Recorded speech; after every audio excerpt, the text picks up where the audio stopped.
ke a le leboga badimo ebile ke motlotlo ka dithuso le dikeletso tsa go nkgontsha go ka tlhaloganya semelo sa me. Open hearts, open minds, Great Spirit will look to find a pilgrim's journey is told.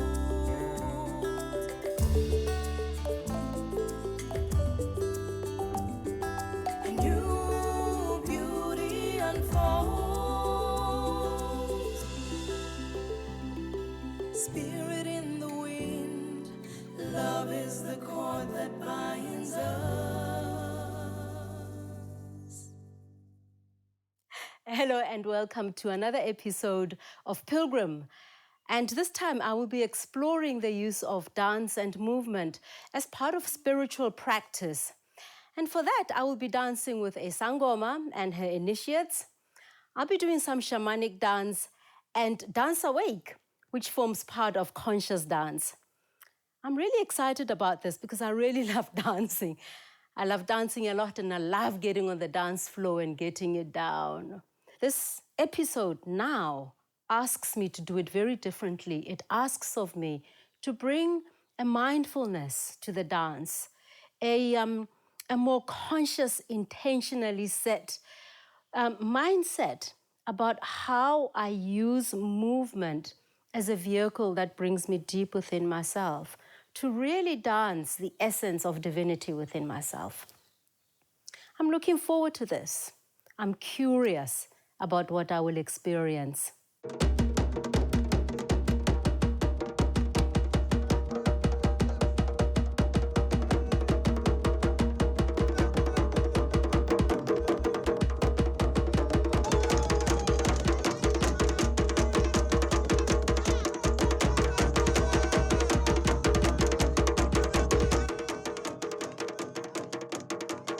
We're going to start with a bone consultation with her. And then we will proceed and do dance. I will be dancing with Sangomas. This is a very familiar space for me because I come from this tradition. My mother was a traditional healer. Well, and I have a lot of anxiety. I have a lot of anxiety. I don't know what it's from, but something in me is absolutely awakened and activated. Makgati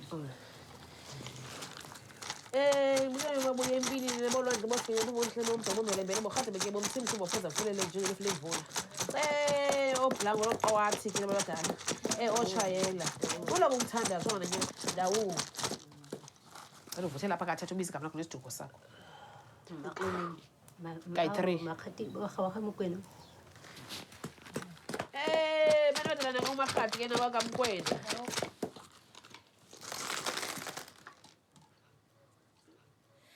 Akhe nomathanga manifumani siyavuma amathamba ayavusela manifumani siyavuma phezulu nokumaki manifumani siyavuma sazi nto umdala manifumani siyavuma nomungoma baba manifumani siyavuma nto umdala mana ebukhona ubungoma baba nibuqiniseke ngokunamandla manifumani siyavuma Thokoza Gogo. Thokoza. So what she's seeing here is that there is a calling. There it is. In your family. And also you always feel isolated, lonely, and there's also irritation in your skin. It's all because of this calling that wants its own attention. Yeah. It's calling laibonayo. Yes, it's there in the family. So the calling is more of you being a prayer person. Yes. Not Exactly. a prayer person. Okay. And in Doyaguti, I sometimes feel lonely. It's also true, you know, feeling alone and lonely, and that's also true. But I'm also surprised because Vela, the way I live my life is the way that is following a spiritual calling.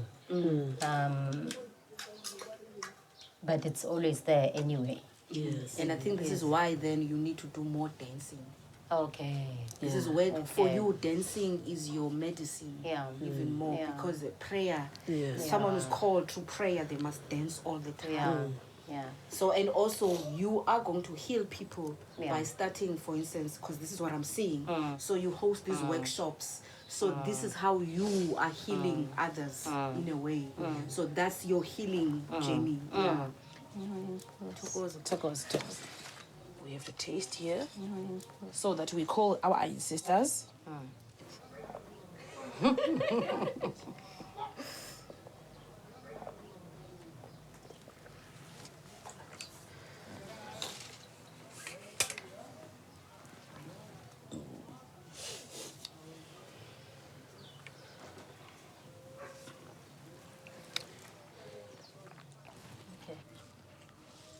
Ngiyagalela nje. Do I say anything? Uyashaya izandla ungatalk, ungathetha, uthethe ngamadloti. You're talking to the underground world. Yes.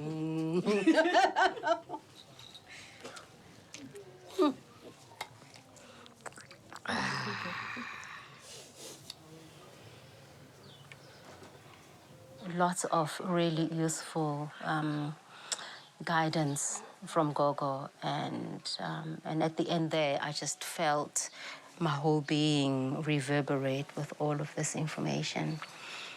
We're about to go and do a dance now, which is one of my medicines that came through the bone reading. So I'm about to gift myself the gift of medicine.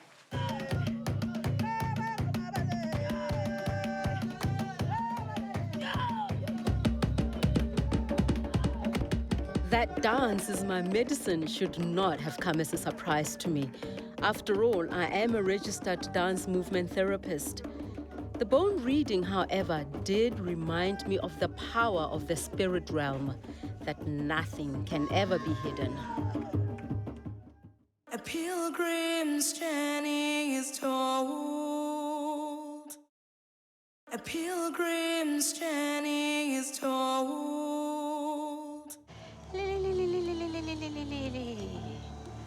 And we welcome. My second dance experience was shamanic dance, and I was humbled to be asked to welcome the dancers to the space by smudging them. This meditative ritual helped me gather and center myself for the dance, and more than that, it connected us around what we were about to experience together. The facilitator, Carly Wood, took us through a gentle warm-up and had us adorn the altar with personal items. She hosts a range of different conscious dance forms, and I was excited for my body to explore and extend into the different dimensions.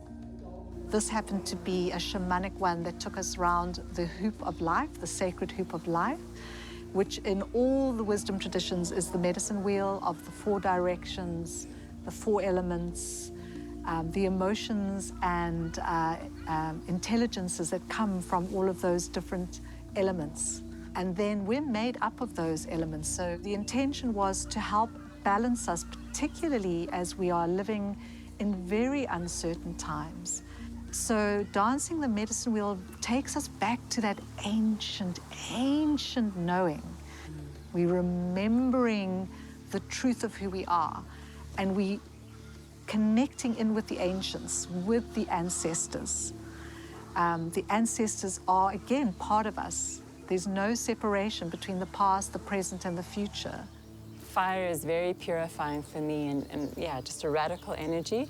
But as Carly invited, go to the places that are a little bit different, a little bit more challenging, that you don't spend so much time in. So really just to find that balance. But yeah, I mean, I kind of welcome each one, because it's like each one is an inhalation and an exhalation. So you go fully into earth, and you're there, like on the ground, in it, and then you do it fully, that like exhale, and then air is like this inhale, and you take the breath, the air fully into your body, and you feel it, and you go up into the air. So with water, we can invite, the water of our bodies to come out as tears, So yeah, it's a beautiful space. At first, I was mostly moving in response to the music, but soon enough, I journeyed with the element of water, imagining my movements as a river of all the liquid that undulates through my veins. Dance is a part of my kind of everyday ritual in some way, shape, or form. Free movement, to be able to move freely, it's almost the only place I think that I am 100% myself. There's literally no restriction. My body can go where it wants to go and become what it wants to become, and there's freedom there. It allows me to warm up those muscles so that they can also remember and to push out the mess that took up space where freedom should have been. As I danced the element of air, I felt it blow into all of me, releasing dead energy out of me, cleaning up my life force. I became light, airy, imagining a dance with divinity. My dance signature is all the threads of things I'm interested in. So I'm interested in shamanism because I'm interested in Mother Nature and the planets and the cosmos. But I'm also very deeply interested in trauma and how to heal trauma. So I started to study the nervous system. And I learned that the nervous system operates either in sympathetic mode or parasympathetic mode. And it's not a bit of both at the same time. You're either in sympathetic or you're in parasympathetic. For most of us, we've been conditioned to be in fight, flight, or freeze, which is the sympathetic nervous system, where the ego mind thinks that we're in clear and present danger all the time. So we're living in fear, fear of lack of abundance, of win-lose, of separation, competition. So this is kind of, we think it's natural, but it's only normal. It's normal because it's so widespread, but it's not natural. That's not how we were designed. The dance is designed to help de-stress the sympathetic nervous system.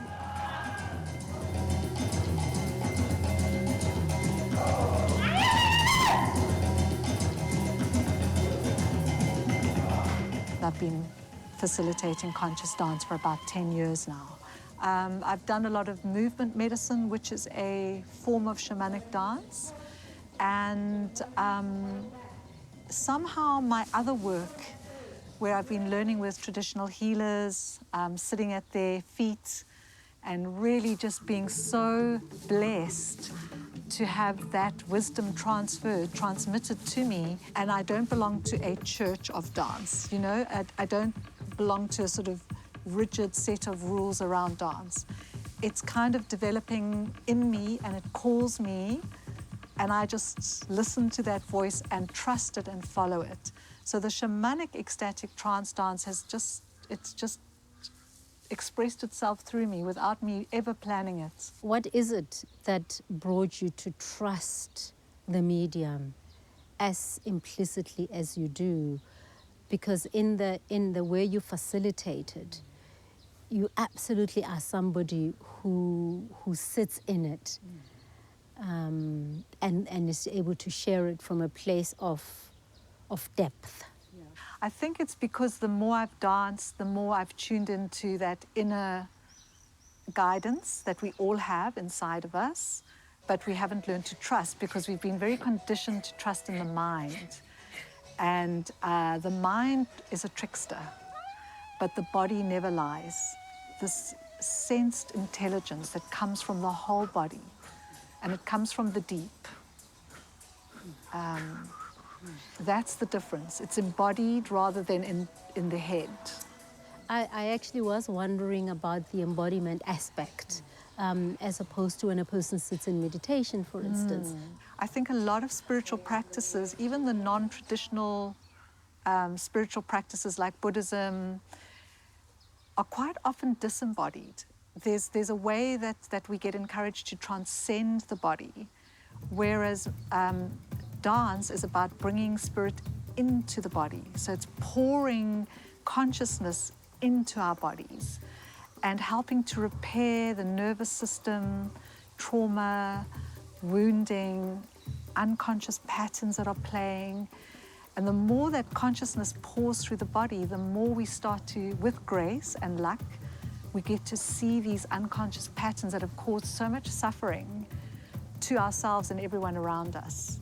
So I always say to my dancers, all of you is welcome.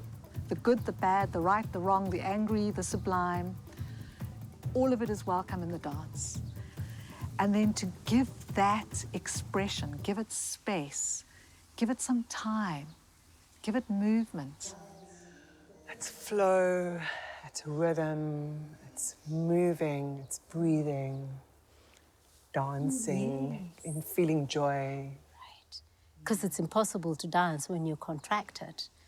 And in fact, one can create great injury, and not just physical injury. I'm thinking that when we live from a contracted space, that we are creating injury on our entire being. And love is the opposite of contraction. It is that expansion into space without fear. It's just surrendering. I absolutely felt myself go deeper and deeper, take risks with moving in a particular way that isn't coming from the mind, isn't being invited by the mind. I mean, what was interesting was noticing how I would move into a particular plane or go into a particular type of movement, and then you would come in and support that movement with your words. We were in sync. Yes. And it's almost as if we were reading each other. What a beautiful noticing. Yeah. Because that is what happens, is when we create a field of consciousness, of potentiality, and we recognize the deep truth that we are all connected. At some point, I got this amazing transmission from Tola when we were shaking. I was like, oh my goodness, I can feel all these constraints I'm putting on myself as an older woman. And I saw Tola, and I saw this muchness of her, and I thought, oh yeah, baby. I just love that transmission, and it just called that wildness out. The first half of the dance, we're shaking, we're howling, we're emoting, we're jumping up and down, and that helps the nervous system to calm down. Once it calms down and time starts to stretch, then we drop into the parasympathetic, and the skin softens, the eyes soften, the body starts to open, the heart space opens, and that's where all healing, all nourishment, all insight, repair to whatever's been damaged happens. And that togetherness stimulates oxytocin, the hormone of oxytocin, which is a hormone of bonding, and it's the hormone of repairing and nourishing and replenishing. That's the magic behind it, is that they've gone into parasympathetic. Then they can sleep better, trust in existence, trust that existence has your back, that you are loved.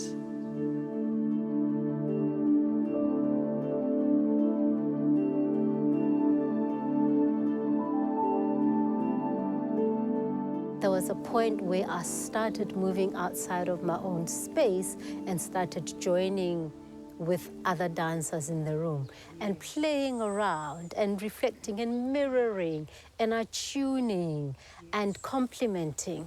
And it felt like we were creating some kind of a I don't know, like a harmonic resonance of sorts. Because now that fear and that separation and judging of each other, all the defenses start to melt away. All the body armoring that we carry unconsciously melts, and we begin to remember that we are love. And then the inner child comes out and starts to play. You see those little children coming out on the dance floor. They feel safe to play and to have fun. And the thing about feeling that love is that then it's not something that I have to hoard, but in fact, it's something that can be extended outward. I call it being self-full rather than selfish. You're so full of energy and love and safety and peace that it's an overflow. And I saw also towards the end where you asked us to offer prayer to everybody. And just this release of tears just overcame me. And I just cried and cried so much. And it wasn't, I don't think it was tears of sadness. I don't think. And there might have been a tinge of that, but it's usually gratitude. Yeah. Yes. It's like, yes. wow, Yeah. you know, I'm coming home. I feel blessed. I feel grace descending.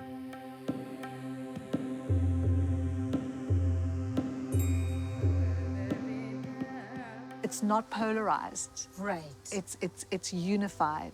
And we end in that unity consciousness, which is our true birthright. It's our true and natural state. All those old limiting self-doubt and self-belief, it just falls away. And we can then grow and be more expanded and expansive. And then we're a gift to everyone we meet. And everyone becomes a gift to us as well in return.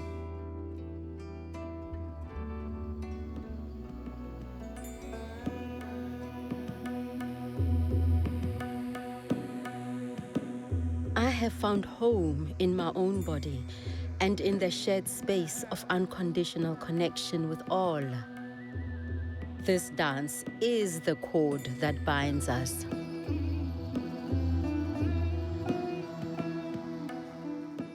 A pilgrim's journey is told. A pilgrim's journey is told. I'm feeling very excited to be here. I'm going to be dancing with Brian Bergman, and he's going to be taking us through what is called Dancing Awake. Actually, I feel very much awake. So I'm excited to see how far we go in my awakenness, but also how deeply I go into the spaces that are requiring my attention. We dance when we're happy, we dance when we're sad. We dance when we're feeling awesome, and we dance when we're feeling very tired. And everything has a dance. So you've got to listen to yourself. The first guideline, stay present, listening to what's going on inside you. And if you're feeling a certain movement that normally you'd be like, oh, I can't dance like with that. It's like, no, let me enter into a dance with that. Let me partner up with that and start to move. And let it move, because it'll move and it'll change. So those are the two main guidelines. Stay present, stay in movement. Conscious dance and dance awake is a modality of conscious dance. Is basically just moving without being in an altered state, like you're being inebriated or unconscious, so to speak. You're being very, very present to your movement and very, very present to what's moving inside you, and then choosing to look at all of that and move with it. I mean, what's interesting for me is that in that tuning in to absolutely every aspect of my body, that there was a time where I found myself slipping through and going somewhere else. Yeah. Just the mere action Yes. of tuning in Yes. became also the portal for exiting. Of course, yeah, because you're not really exiting, it's actually inside you, this experience. So, you know, when you start to tune in and start to focus, you start to notice what's happening there on a subtle level. And then that opens up the portals, as you say. It opens up to the different dimensions that we have awareness resting in. Most people are very stuck in their minds. And then the other thing that they're stuck in is their body. We've got these different dimensions to our personality or to our humanity. And a lot of them we rarely touch, except when we do, we think it's a miraculous, like crazy out there experience, because we're not familiar with the fact that you actually, as a human, have access to those worlds. And the conscious dance and being present and becoming focused on specific parts of the body allows you into those dimensions just by the fact that you're being open to the possibility. I grew up quite shy and quite self-conscious, you know, and then I think through the dance and the ability to communicate non-verbally, I've realized that, and also the ability to dance with all people and all ages and sexes and genders, and whether you're attracted or not, you know, like just moving with everybody, it's removed a lot of those boundaries. And so, in fact, I'm able to interact better on the verbal and mental level because I perceive less physical boundaries because there's less body boundaries. Within the Dance Awake structure, there are 5 styles of movement that we can do. And any class could have either one of those 5 or all of them or a mix of them. Somatic dance is when you are really just focused in your body and in the physical experience of the body. The second style of movement is known as expressive movement, where you use the body to speak. You can express anything with the body. You can express rage and anger, or you can express joy and love. I had kept my eyes shut throughout, which quickly put me into a meditative state and brought me to an experience of my energy body. I was at one with the frequency of sound, which made me very sensitive to the vibration embedded therein. Sadness became excruciating, whilst simple joy turned into blissful elation. With the default mode network silenced, I could just be. Then there is something known as ecstatic dance. Ecstatic dance is when you're tuning into the body's energy, and all you're trying to do there is feel for the next best feeling in the body, for the energy that's flowing a little bit more freely, not like making these massive leaps from being depressed to being blissful, but going depressed to a little bit less depressed, to feeling neutral, to feeling a little bit happy. And like this, you eventually move up the scale and raise the vibration of the body.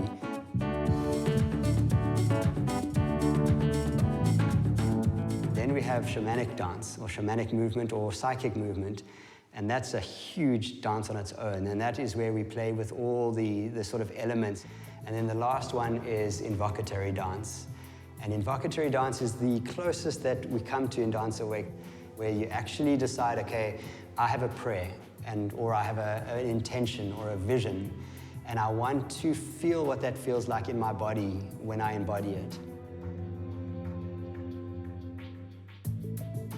Brings me joy and bliss, and it's just like it's the wonderful transition between my seated spiritual practice and my work in the world. Invocatory is a big part of it for me. I think, and not for everybody. I think a lot of people work through pain and bliss, and in every session will be different. I mean, that's very interesting to me to conceive of dance playing that kind of role, of being a form of manifestation. I had this amazing dance with Adam just now, where he lifted me and I just felt like I was flying. I didn't even feel myself on his back. It just was this amazing lift, and so that's also been a shift, just being open to flow with others. And it's a space for me also to retreat in a way, to energize.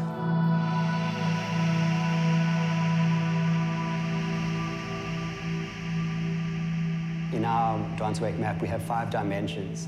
There's the physical dimension, then there is the mental dimension, then there's the energy body, then beyond that is the psychic, astral, or shamanic body, and then beyond that is the subtle body, and after that is actually what we would consider to be your soul, like the closest you can get to God in human form.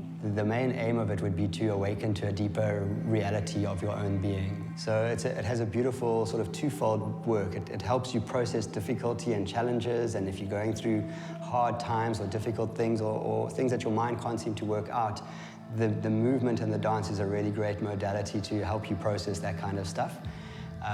But we don't always have stuff to process. Sometimes we're actually okay, and when we're okay, we can be very creative. And I think that's the other beauty of a human, is that we have this creative side of us, that when we're not encumbered by all our problems, we actually can be incredible forces of creativity in the world. We're operating on very little of what's possible for a human being to experience. And I think, unfortunately, with all our technology and all of those things, it's becoming even smaller. The field in which we operate, which is largely our minds, and a little bit of an expansion away from that already will bring such rich experiences and bring so much meaning and purpose to your life. And I can refer in particular to noticing my body going into tremoring through one particular song, and then the tremoring just continued. Yes. And I just felt the whole of my body just continuing and going and going on. And I think that facilitated a deepening inside of me. Yeah, often when those sorts of things take over, it is a movement possibly in the energetic body more than the physical, which is then in the physical body translating as tremoring or shaking. As things get released, things start to flow. And often then, if you're really kind of paying attention, you may also notice impressions, images, thoughts, feelings begin to surface around what is coming up and being released. Again, not to think about it, but to go, okay, interesting, let's move with that. That's what's been let go of. Often with the release come tears or the next movement of emotion. And yeah, it's just part of the dance, really. And I found myself crying at certain instances, and I was smiling and joyous, but I didn't have to have a story explaining what's going on. Yes, how beautiful. And my mind always loves to, it loves the stories. Yeah, no, human beings are great storytellers. And we love our stories. Yeah. Whereas here, I could just go into the experience and observe. Oh, I'm crying. Okay. Yes. Oh, I'm feeling so much gratitude. Okay. Yes. Oh, I'm, and just go with that. Go with the emotion, without attaching the emotion to any particular explanation. And I found that incredibly powerful. And the body's good at moving these things, and it doesn't stop. Whereas the mind tends to stop us. I'm crying, and now you need to analyze that or tell someone, and you crystallize the experience so you don't actually go deeper. The beautiful expression of that feeling moving in your body is enough. And everything then has a beautiful dance, even the hard stuff, which is really where this practice becomes very powerful, in that we can look at our dark, shadowy stuff as well as our light. When we finally release stuff that we don't even know we've been holding, that energy is suddenly free and available for the rest of the body, and that often feels very uplifting and very expansive and rather beautiful in my mind. Like, oh wow, like I didn't need to be holding that anymore. Being Xhosa girls from the rurals, the types of dance I'm exposed to is traditional dance. Even when we dance to the music that we dance to, like Pantsula, Gom, or Spujwa, we're not aware of even what we are dancing into. We're just going with the beat and with the mode. So today was more about consciousness. It was more about mindfulness, and also about awareness. So it feels like it was a reconnection. Definitely. It was a reconnection, reawakening, reigniting type of dance. I was thinking, I haven't felt my heart in a long time because I'm just moving. So it helped me a lot to connect with myself more. And the freedom, man, the freedom. It's not a routine. What does it mean for you to have this kind of freedom? Freedom is everything, and it is rare to find. 2 hours of freedom means a lot. It means peace. It means harmony. A lot of people come in and they can barely move, and you just see them in a corner of the room for like months. They don't come out and they don't change the way they move, and then suddenly something happens and they're out there spinning around the room with the rest of the people, and it's beautiful to see that awaken in someone. Yeah. And it's a different consciousness. It's the consciousness of awareness rather than the consciousness of a personality. Yeah, exactly. Yeah, we see it like where people they come into their power. They'll dance a strong dance. They'll feel themselves as a warrior, and you can see it in their movements. They start to posture and move and dance like they are a warrior. And I think if you've connected to that feeling in your dance, it's easier to find it when you're facing your boss asking for the raise, where you need that strong energy not to be pushed over. You go, no, I'm going to like stand strong in my being because I know what it feels like. And I've embodied it. Yeah, I've embodied it. Every cell in my body knows how to find that strength. Some things are really tender inside. You discover the very quiet places in your being with the softer music that we sometimes play. And then you go into these lovely spaces where you recover a part of yourself that's been lost, and you just embrace it and you hold it, and you can see like you want to hold, and your body just knows what to do. It's hugging.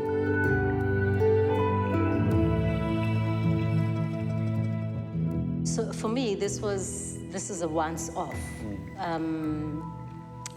But I was wondering, given the depth of the encounter with this modality, is it is it surprising that that happened? Is it regular?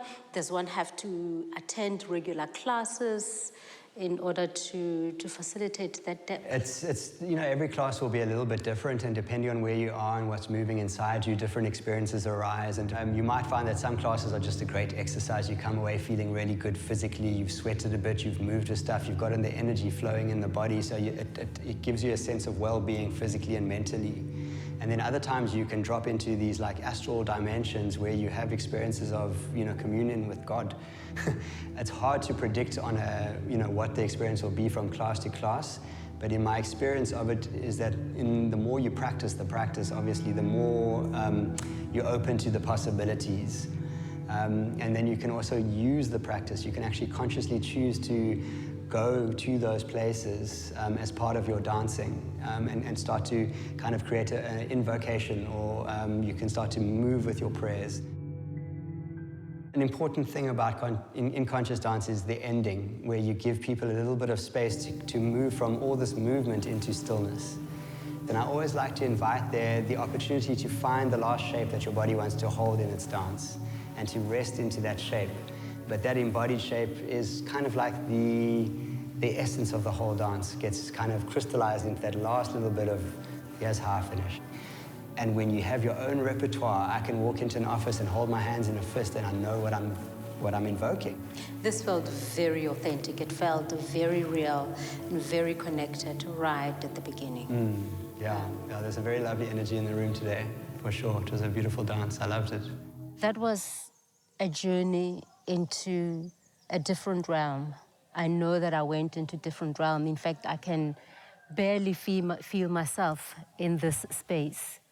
That was intense, that was deep, and that brought me absolutely to places that I never knew that I would access. And there's a lot of integrating, there's a lot of being with this that I'm going to be dedicating some time to figuring out what this is, what this meant for me. A pilgrim's journey is told. A pilgrim's journey is told. So wonderful to have an opportunity to be in conversation again with you and to explore the latest adventure that you've been on. I started actually with a bone reading with a sangoma, and that was an exquisite experience of being reminded to dance, and framed in the sense that dance is my medicine, one of the modalities or practices that I should engage with in order to delve deeper into myself. And then I had opportunity to do some little bit of dancing with the sangoma and some of her initiates. And I grew up watching sangomas dance in my family and have never danced with them. So this was quite extraordinary for me to put in a skirt or a cloth that my mother had embroidered for me, beaded for me, and to just lose myself in that really beautiful expression of dancing with the sangomas. What would you say were some of the particular qualities of dancing with a sangoma? I think certainly the letting go, the loosening of boundaries. Something happens in the losing oneself in the dance. Not really going into a flow state, but certainly seeing myself journey towards that state, towards something that is beyond ordinary states. The second modality that I had was shamanic dance. And it was absolutely exquisite. I mean, she took us through the different elements. And they build upon one another. So there's this sort of depth of, deepening Like a the descent, experience. Yeah, I descend. Spiritual inflection is often described as in two directions. One is up and out, and that's often used, the word transcendent. Yeah. And the other is down and in. So there's something perhaps about this particular sequence of exploration or aspect of exploration which is very really much focusing in on the in and down movement of coming into a greater sense of yourself and having a subtle sense of that which is beyond. But in and down, through the body, through the rhythm, through the movement, through the music, it invites in. Whereas, say, with an ayahuasca or psilocybin, you're going up and out. Exactly. Interesting, they bring us often to the same point at the top of the mountain, but a different pathway. What I really love is that what you're exploring in your pilgrimage is both.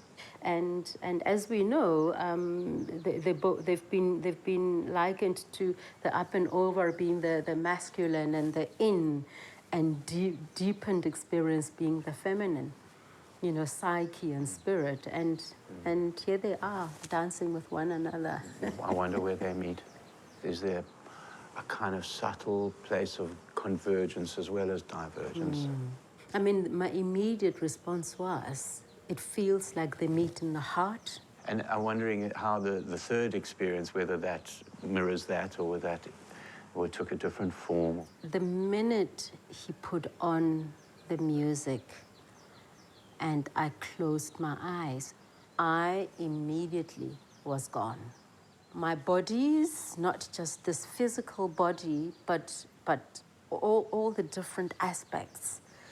They just grabbed me and they took me somewhere else. And I wasn't moving myself any longer. There was that violin and I was that violin. I was absolutely everything. I was an animal and leaping around, but it was absolutely exquisite and astounding from the beginning to the end. Can you maybe say a little bit more about the sense that I was gone? What was gone? The planner, the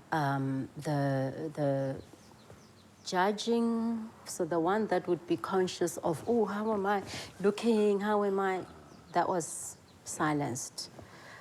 So could we call that the loss of self-consciousness? Yeah, yes. As opposed to the loss of consciousness? Yes, exactly.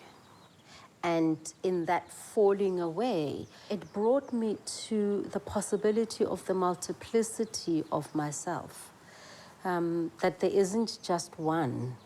It felt like I was a shapeshifter, in the sense of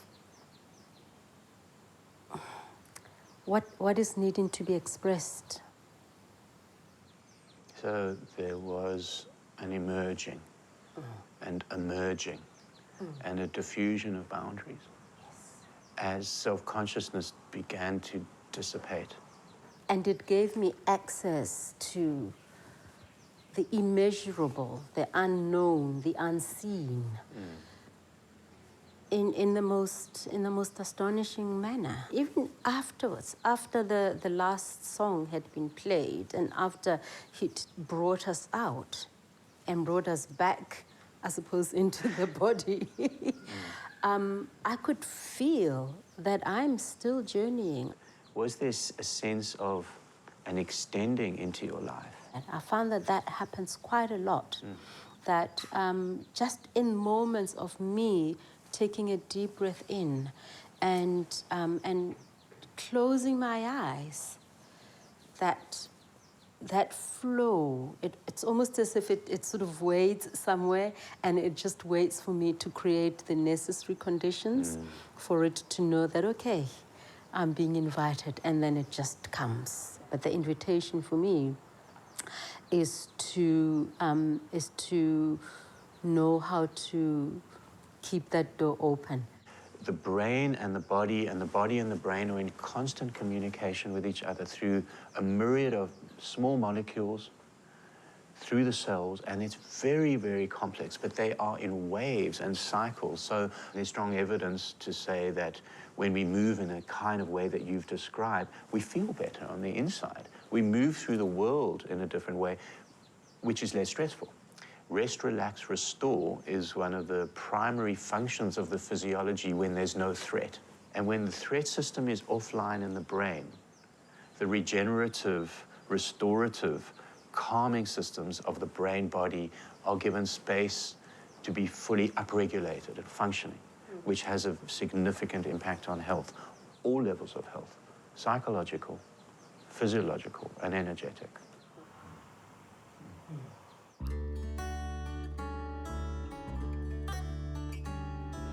Open hearts, open minds, great spirit will look to find a pilgrim's journey is told.